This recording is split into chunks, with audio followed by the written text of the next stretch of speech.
the summer of soccer, it's behind us, right? In fact, this weekend, the European season kicked off. The Community Shield enjoyed, I guess, the glory while the likes of Scotland, the Netherlands, the EFL, Wrexham won, by the way, Portugal, etc., all saw their seasons kick off. So with the rest jumping on next weekend, today we thought we'd look at the cream of Canadian football plying their trades in Europe these days. So today's question, topic du jour, is which Canadian has most to prove this European season? There's a ton of them. There you go. There's a list of players. Just scroll there, JC. These are all the players playing right now overseas. Wow. Yeah. With Canadian passports. There's a shit ton of them. Most of whom I have no idea who they are. You guys probably know more than me. But there's a lot. There's Oatman. C. Oatman. C. Oatman or is that Choatman? C. Oatman playing in Gibraltar, obviously. Oh, in Gibraltar. I wonder if I could still play in Gibraltar. You'd be a rock on their back line. Sarms, no. I couldn't, eh? Thanks, Jimmy. No. Appreciate that. My two gangrenous toes wouldn't allow me to. It was a gangrenous pun by Dubs too. It's terrible. Most of them are. But there's a shitload of people playing overseas right now, and I put a poll up last night. Some of the bigger names as to who is most under pressure to perform, perhaps this season. And I was surprised by the results. So the names I put up there was Ismael Kone, Derek Cornelius, both of course making moves to Marseille, John David, and Stephan Eustaquio. And like 54.9% of the votes have John David with the most to prove this European season. Dubs, he's at Lille at the moment. He's still there. He could still move. There's always rumors around him. We thought he'd move by now. But isn't that a little unfair on John David, given just how great he's been the last number of years in France? There isn't much more to prove there, is there? No, I don't think so. And it's almost, there's been so much talk about his move and so much excitement around it. And where would he be most suited? Which league? Would it be Spain? Would it be Italy? Would it be going to the Prem from Ligue 1? I think he's shown that, with Mbappe, the only player who outscored him in league play last year, and I think he had 26 in all competitions, he's done it all really in France. So where is he most suited? But I mean, your question about, is that unfair to him? I don't think so. I think when I look at that poll, I don't think John David, because he has proven that he can do it, I think it's where is he going to land that's going to allow him to continue on that upward trajectory. Not only what he's done with the national team, but how he can continue to grow and thrive, I think, in world football and be that prolific scorer and prove that he can not only do it in France, but he can do it elsewhere. I look at that poll and I think, this is maybe shifting gears a little bit too soon for you, Sharms, but I look at Stephan Eustaquio, and that's where my vote was. Because I think with the new gaffer coming in, looks like there's maybe a breath of fresh air there. He comes on in the 64th minute, I think, over the weekend in that Super Cup play, and assists on the 66th goal equalizer for Porto, and they end up going on to win. I think he's shown that he can be the best midfielder, not only for Porto, but I think in Portugal, he has that ability and he's really rounded out his game. So I think he has the most to prove. But going back to John David, I'd like to hear from Jimmy where he thinks not the highest profile club, but where he would be most suited to evolving as a player. Well, for me personally, I agree with the poll. I think Jonathan David has got a lot to prove at the moment. There's been speculation about him for a number of years now, but nobody's really kind of had a gamble with him. And you hear the speculation, Bayern Munich wanted him, Man United, Chelsea, West Ham, Tottenham apparently are coming in now, they want him, but nobody's pulled the trigger. And I think he wants to test himself. I've read that he wants to go to the Premier League. I think he's good enough. And I think I don't know whether he's missing just a little bit of something that these scouts and clubs are noticing with him. But for me, I think he's got a point to prove with all the speculation to get a big move. And I'd like to see him in the Premier League. But it's who's going to take him, who's willing to take that risk.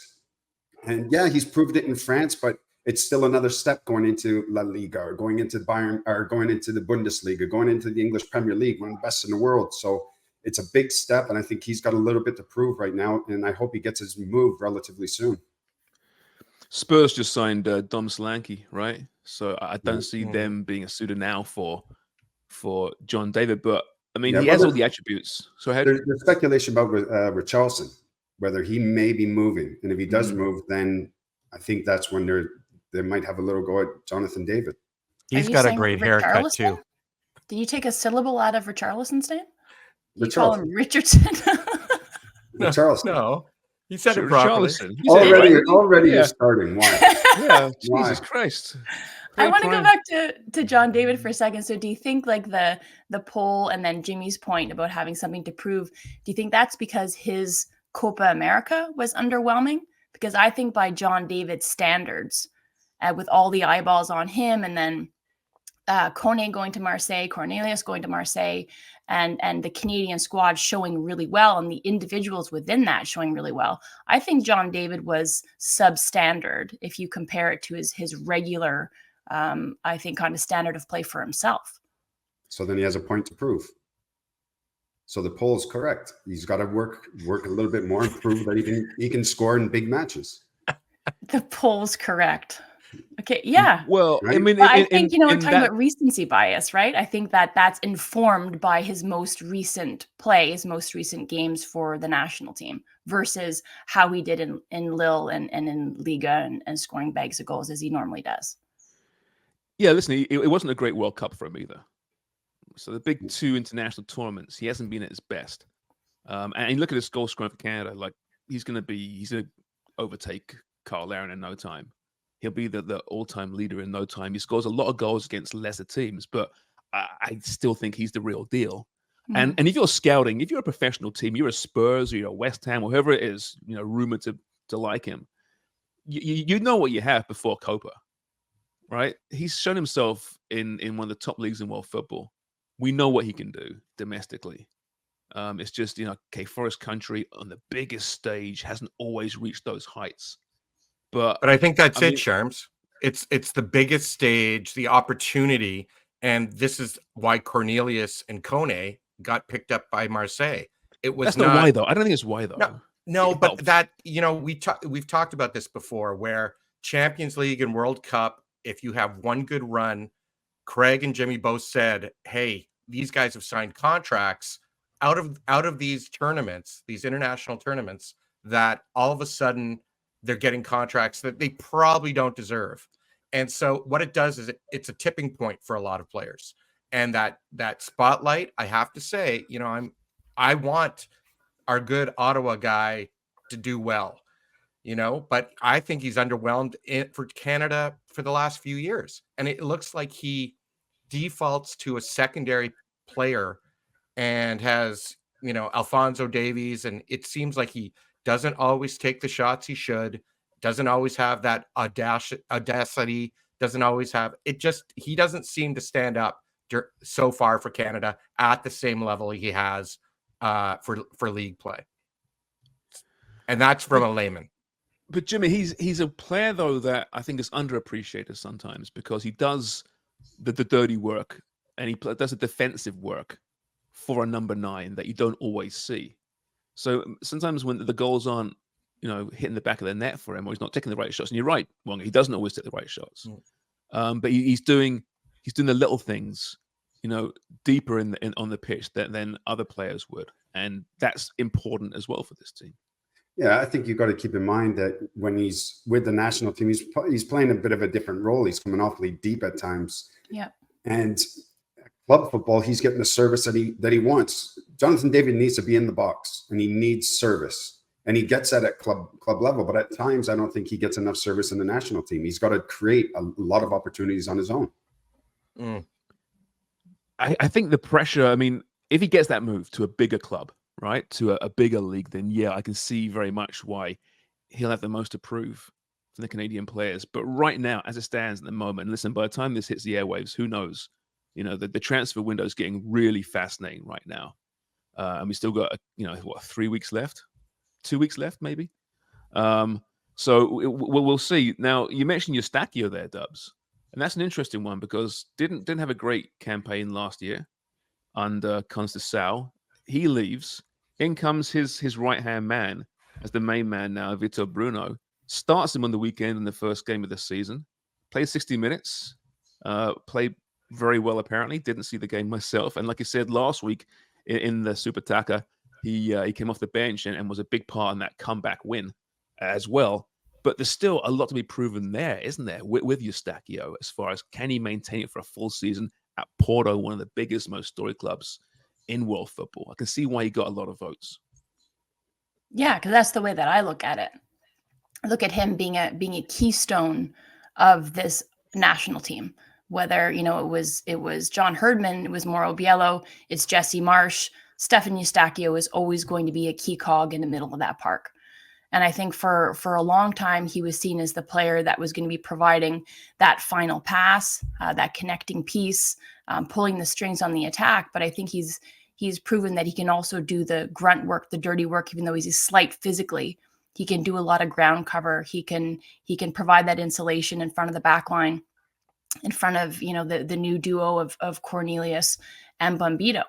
But then club play, when he wasn't getting a whole lot of minutes after the holidays, like from January onwards, I think everybody was a little bit concerned about that, because if you don't have your rhythm with your club, you're not getting those valuable minutes, then you can't use that as a springboard when you come and you get together with a national team.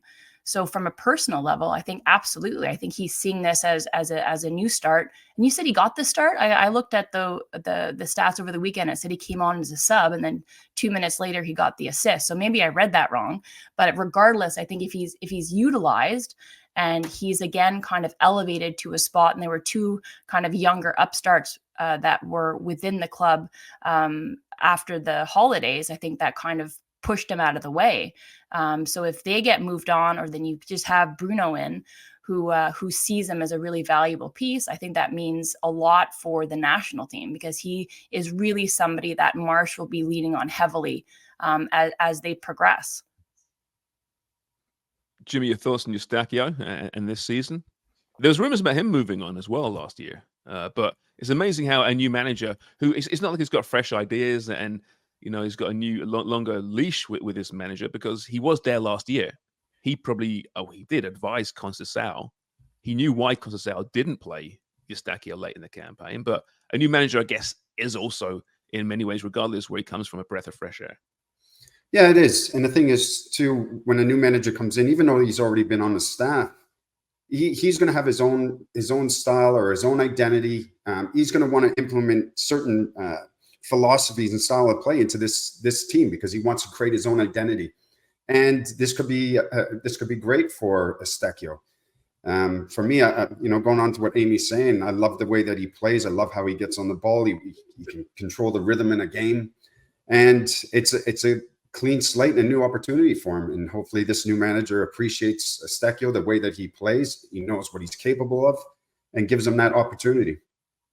Sorry, Dubs. According to my research here, Eustaquio did start this weekend. He came off the bench last weekend. My mistake. Right. So live fact check. Even better. Live wrong fact check. I like that better for Eustaquio. Yeah, exactly. Yeah, better than he starts, right? Yeah. Exactly. Live fact check. Amy was wrong. We got a running scoreboard there, I think, somewhere. Right now it's Dubs -1. I know, off to a poor start for the YouTube means era. at the 0. Great start. You're never wrong. That's what makes this even more enjoyable. This is great. The other ones I found interesting, though, I mean, listen, so Eustaquio was at 20.1%. 304 votes, by the way. It's not bad, is it? Cornelius at 5.3, but Ismael Kone, 19.7. So third of the big four here. And we can mention other players. Someone mentioned Fonzie, of course, but Kone makes the move from the league championship to Marseille under De Zerbi. There's this youth movement. His buddy's there now in Cornelius. Marseille is going to be a really exciting team. If you watch the way Brighton play football, they're just great. Imagine the same way we'll see Marseille play, with a real young look this year. But Kone's under pressure too, isn't he? He was arguably Canada's best player at Copa. First game, not so much, but once he got back in and warmed up to the tournament, he was incredible. Last year at Watford, in and out, had some great moments, some not so great moments. Had a really good preseason for Marseille, Jimmy. But this kid, I mean, he's young, doesn't seem to feel pressure. I think that's one of those guys, right? Kind of ice in his veins. But has he got anything to prove to you? No, he doesn't. You know, he's obviously proved to other people that he can play. That's why Marseille's picked him up and brought him into the squad. I think it's going to help as well that Cornelius is there. So now you're going in with a player that you can help settle into the city. I'm sure they'll end up being roommates. And it's easier to adapt to a situation when you're there with a teammate that you play in international football with. But for me, now it's just about him going out there and enjoying his football. He's 22 years old. He's at a massive club with fantastic fan base. And now and I'm sure like the manager as well, he's dealt with a lot of young players, as we saw in Brighton, how he transformed a lot of the players, how he actually developed them and then sold them on. And this is going to be no different now. He'll have a young squad. He knows the way that he wants to play. He knows the type of players to play his system. That's why they're there right now. And I think you're going to see them improve and develop perfectly. I don't think he's the type of manager as well that puts too much pressure on his players. I think he wants his players to go out there and express themselves. And he takes responsibility as well when things don't go well. So I don't think he's under any pressure whatsoever, Kone or Cornelius right now going into Marseille. And he certainly played like it right off the hop. I don't know if you guys saw that highlight of the warm-up game where he comes off that left flank, dribbles around a couple players from the halfway line, and then cuts it in, has a little gap, and then slots it into the far post with his least favorite foot, with his right foot. So, I mean, this kid just doesn't seem to be intimidated by any context, any setting, the occasion. It doesn't ever seem to get the better of him. He obviously has ebbs and flows in his game where he's performing better and sometimes falls off, can disappear a little bit at times. But I think that's happening less and less. Say if you compare it to when I saw him when he was playing for CF Montreal, where you would really see what he was capable of, but it was kind of flashes and then it would dim for a while. And then Watford a little bit more. Charms, you alluded to that inconsistency. But I think now under a manager like De Zerbi, who obviously wants to play this high pressing style, really demanding, where they're set up in a structure where they're really focused on the offensive, but obviously set up in a way where you want to unbalance the opponent, but you're set up so that defensively you're ready to deal with the break. I think that will just add more to his toolbox. And also De Zerbi has a focus on the individuals. It's not just about the collective and how they want to play and attack teams. It's about really extracting the best out of the individuals. So I think it really bodes well for Kone and Cornelius playing under De Zerbi. Amy, what do you think Kone's level is? And Jimmy, I'd like to know what you guys on an analysis. Could he play Prem? Could he play, like, is there all these leagues ahead of him in his future if he keeps riding this evolution? I think, Jimmy, you go first. You're probably better suited to see like the type of style, the physicality, the philosophies and the structures that these different leagues play. Yeah, look, for me, he's got the physical tools. He's a good size. He's quick. He's got a good engine. He sees the game. But it's all about the individual. It's about the player and how he develops and how bad he wants to improve. He could end up going to Marseille at 22 years old and just be content and stay there. Now, if he's got ambitions of saying, you know what, this is going to be a stepping stone for me because I want to play in La Liga for one of the top teams. I want to play in English Premier League. Then it's up to him to push himself. Can he do it? I think he can. I genuinely do. I think we're seeing him develop and grow as a young man and a footballer. And if he keeps on the track that he is right now, and especially under the manager that he has, I can't see why he can't play one of the top clubs in the world eventually, because he's a great age right now and he's still learning. There's a certain bravado about his play that like it edges on into cocky, but I just think that's an intense belief in his own abilities. No matter where he ends up, I think he would be well suited to any of the top leagues in the world. I think he really has the potential to do that. Do you know, when you, as a footballer, when you're playing and things are going well for you, and then you start getting the interest from clubs and agents are calling you and people are talking about, hey, this club's interested and that person's interested. you start brimming with confidence, and you kind of find this extra gear in your play. And you're right, you do end up playing with a little bit of chip on your shoulder because everything seems to be going your way. That's why you're getting noticed. And you can see that with Kone. That's the way that he's playing right now. You saw it in the Copa. I thought he was absolutely brilliant. You saw him, in the games against France and Holland. He's just continuing to grow because he knows there's interest. There's clubs that want him. And then when you have a club like Marseille that's interested, that just picks you up to a different level. And that's where he is right now. He's just brimming with confidence. And I love to see that in a young footballer. I think as a player, though, like the criticism that was levied against him kind of internally, I don't think I'm speaking out of turn here or revealing anything that people didn't know, is that he had to work hard to become a professional.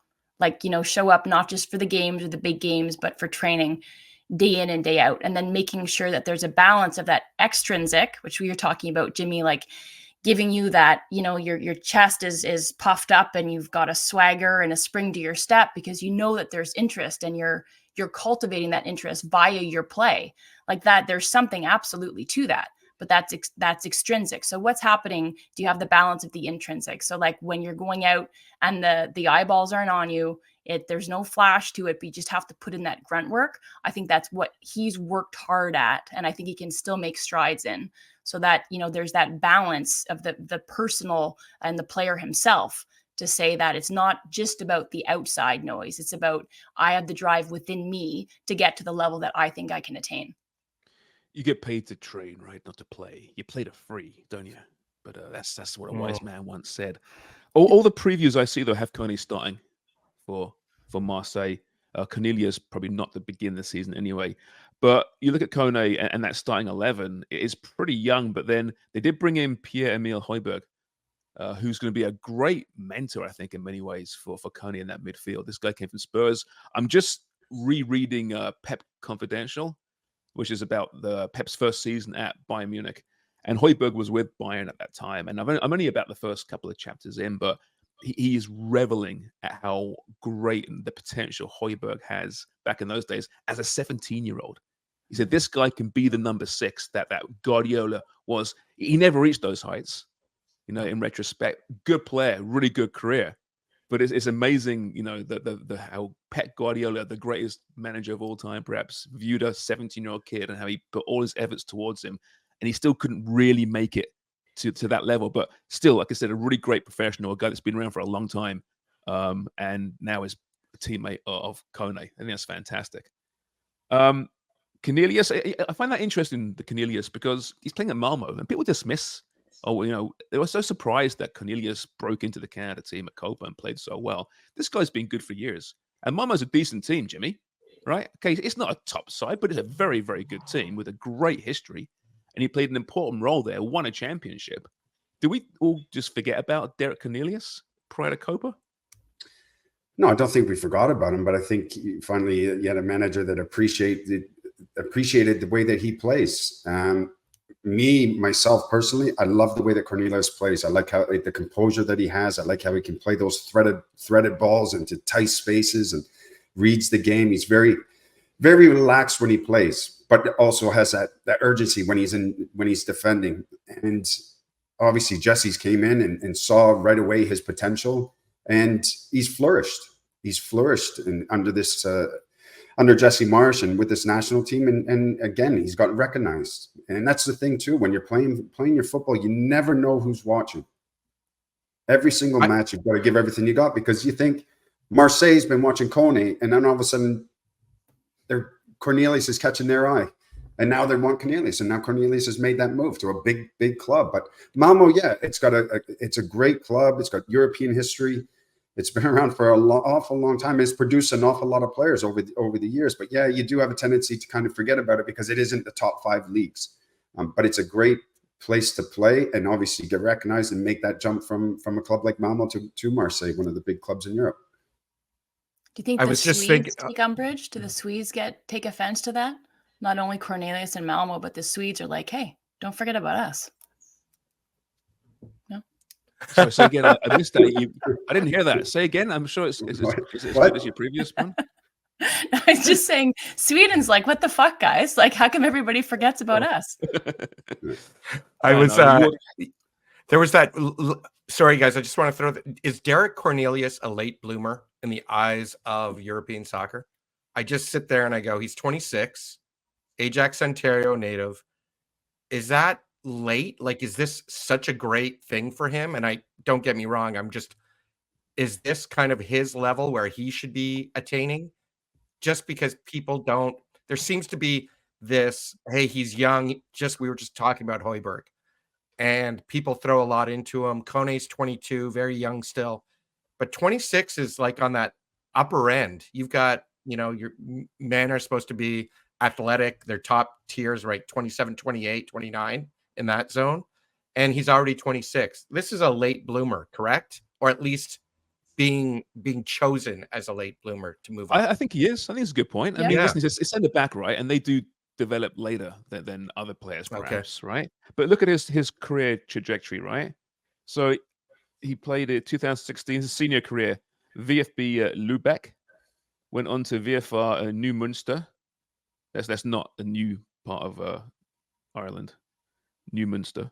Then to Javor Ivanica. Thank you. Thank you. You get it right. New Munster. Yeah. Munster. Then the Whitecaps raised there for 3 years, right? Don't forget. At Vancouver, 35 games there. Then he went out to Pantelikos. Easy. Pantelikos. That's good. You got it. Pantelikos. And then but he's been around, right? He's been a journeyman. And aside from that, that little stint at Vancouver, never really. It's not journeyman. It's journeyman. It's like Spider-Man and Spider-Man. You're just being racist against English people. A journeyman. Where I come from is journeyman. Where I come from is journeyman. You can take your journeyman and stick it up your ass. It's like that Elton Spider-Man. Yeah. Shaman. Yeah. Yeah, you just proved my point. Damn it.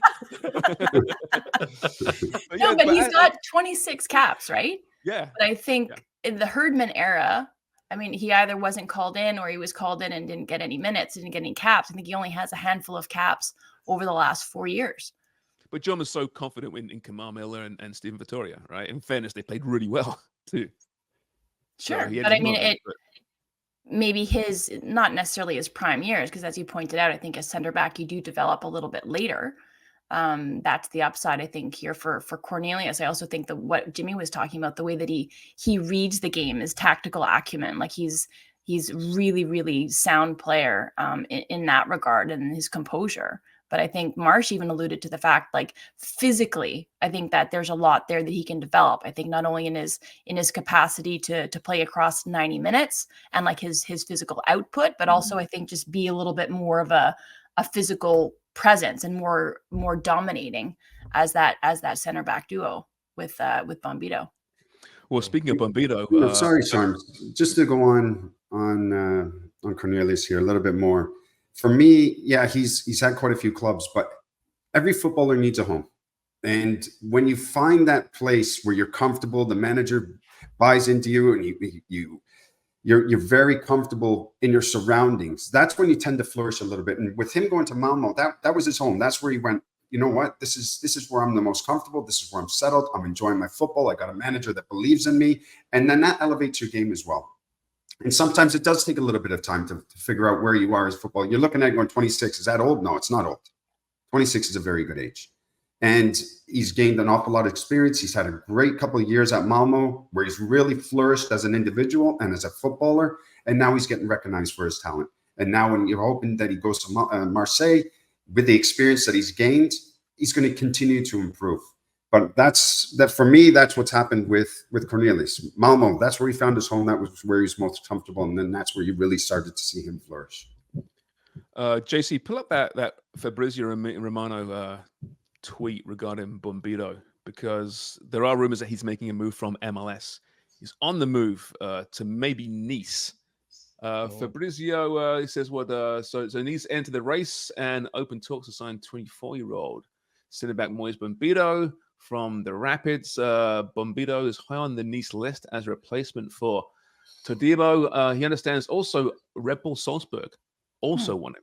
So, and this guy, I said how Kone was maybe the standout performer at Copa. If it wasn't him, there's a handful of guys you could pick, right? But Bombito was brilliant as well at Copa.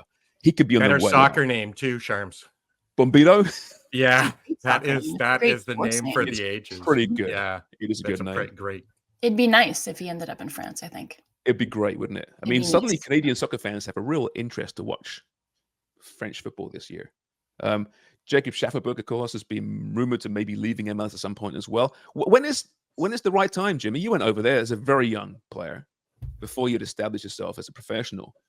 But I mean, do you go as soon as you get the opportunity? Do you think MLS is getting better and better? Your development is in pretty good hands in MLS. But right now, if you're advising a player, or does it depend on what position they play? When the right time is to make the move. That's all down to the individual and what their goals and ambitions are. And if you want to go to Europe and you're 23 or you're 26 and the time is right, then you make the move. For me, Bombito, I would like to see him get into the Red Bull system because I like the way that they nurture and develop their players. There's plenty of opportunities when you're in that Red Bull system to move to different clubs within the organization. And I know Bombito at 24, he wants to play Champions League football. He's talked about it. He's mentioned it in his interviews. And I could see him trying to make a move to Europe as quick as possible. I think with Lyon, they were close, but they just couldn't come to an agreement with the price and valuation of the player. Nice has come in now; they're sniffing, but I would like to see him go to Red Bull Salzburg if he can make that move. If only he knew someone that has experience in that system who could give him good advice. Exactly. If only they knew who that. Oh yeah, Jesse Marsh. Yeah, I wonder if he's got his hands all over that. Talking to his people at the Red Bull organization, saying, "Take this kid; he's going to be pretty good." I love the way Jesse Marsh was saying, Dubs, how he was ripping into Canadian soccer, saying, "How do we just discover this kid now? 23, 24. It's too late. How?" Mm-hmm. Yeah, he was at the University of New Hampshire, I believe, and then he was drafted third by Colorado, and then played sporadically a couple of seasons ago, and then has really hit his stride this past season. But his head coach and Chris Armas, obviously spending time in the Red Bull system with Jesse Marsh, was apparently integral in letting him know what to expect as he came in under the tutelage of Jesse Marsh, and kind of that time in Rotterdam where they had the 10 days prior to those important friendlies. Rotterdam. It was the journeyman. Yeah, it totally is. Rotterdam. Rotterdam, Belly Num. Rotterdam. Who taught you how to wrecked him? Damn near killed him. Listen, sorry, go ahead. Yeah, sorry, Dubs. No. I just think there's so much for him. I think that he can grow and evolve as a player, like the physical tools, the blistering pace, the way that he wins duels, the way he can recover if he's not in the right place or has a positional error because he has those physical attributes. I just think to be in the hands of whether it's Armas at Colorado or in the Red Bull system, or, Lyon was in conversation before Nice came in. I think that there's just such an upside to him and the way that he can develop as a footballer because he has all the physical tools. Also, Theo Bair has gone to Auxerre. 13 goals last season at Motherwell. So again, France, that's the league to watch for Canadian fans. But other players, Liam Miller has gone to Hull, made a move there. Ike Ugbo has returned to Sheffield Wednesday. Charles Andreas Brim at Sparta Rotterdam came off the bench this weekend. Played a Harry Petton at Motherwell. Junior Hoyle at Hibs signed a one-year deal there as well. And don't forget about Luc de Vaugerel at Fulham, a real young guy who didn't get minutes at Copa. But you said it really well, too. You've been practicing that name. I've been listening to Dubs say it last time. Vaugerel. But yeah, listen, it's exciting times for Canadian football. So lots of things to prove for a lot of players, but I think it bodes really well for a great season. And yes, we know the WSL kicks off in September. There's a ton of Canadian talent in Europe right now as well, including one that just signed with Manchester United, Dubs. We'll get to that in a second, but let's say farewell to our YouTube audience for today. We'll continue this on the podcast. So thank you, YouTube audience, and day one. I'm not, did I do a little finger salute there? JC did a Oh, little flourish.